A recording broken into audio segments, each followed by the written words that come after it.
সরকারও সম্ভবত একটা তদন্ত টিম করেছে, তাদের ফাইন্ডিংস কি আসে দেখা যাক। তবে আমার মনে হয় কিছু কিছু ঘটনা একই সূত্রে গাথা, যে দেশে একটা অস্থিরতা সৃষ্টি করার জন্য হয়তো বা এগুলো করে থাকতে পারে কোনো কোনো গোষ্ঠী, তার সাথে হয়তো পতিত ফ্যাসিবাদের দোসররা এবং পতিত ফ্যাসিবাদ জড়িত থাকতে পারে, তবে সেটা তদন্ত করার আগে বলা যাবে না। ধন্যবাদ। জুলাই ছাত্র গণ অভ্যুত্থানে এই পর্যন্ত আমাদের যে পরিসংখ্যান বেরিয়েছে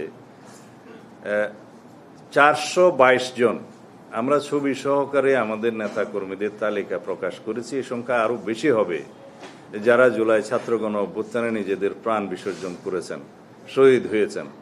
দীর্ঘ 16 বছরের ফ্যাসিবাদ বিরোধী গণতান্ত্রিক আন্দোলনে বাংলাদেশ জাতীয়তাবাদী দলের যে ভূমিকা, যে সংগ্রাম, যে ত্যাগ করেছে, সেই রক্তের সিঁড়ি বেয়েই জুলাই গণ অভ্যুত্থান সংগঠিত হয়েছে। এখানে শুধু বিএনপি নয়, বাংলাদেশের ফ্যাসিবাদ বিরোধী গণতান্ত্রিক রাজনৈতিক দলগুলোর অবিরাম সংগ্রাম, আত্মত্যাগ, রক্তদানের মধ্য দিয়েই কন্টিনিউয়াসলি সেই রক্তের সোপানগুলো তৈরি হয়েছে।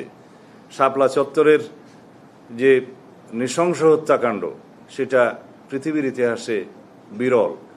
সেটা আমাদেরকে মনে রাখতে হবে যে কোনো একটি রাজনৈতিক দল নয়, সকল রাজনৈতিক দল যারা ফ্যাসিবাদ বিরোধী গণতান্ত্রিক সংগ্রামে অবদান রেখেছে, অবিরাম সংগ্রাম করেছে, তাদের সকলের অবদানের প্রেক্ষিতেই সংগঠিত হয়েছে ছাত্র গণ অভ্যুত্থান। মাত্র 36 দিনের মধ্যে যদি আমরা মনে করি যে একটা ফ্যাসিবাদী শক্তি বা ফ্যাসিস্ট শাসকদের পতন হয়েছে, সেটা সঠিক নয়। এটা হচ্ছে পরিণতি, যে 16 বছরের ধারাবাহিক আন্দোলন সংগ্রামের ফসল। তো সুতরাং বিএনপিকে জুলাই গণ অভ্যুত্থানের বিপরীতে দাঁড় করানোর যে কোনো অপচেষ্টা আমার মনে হয় সফল হবে না।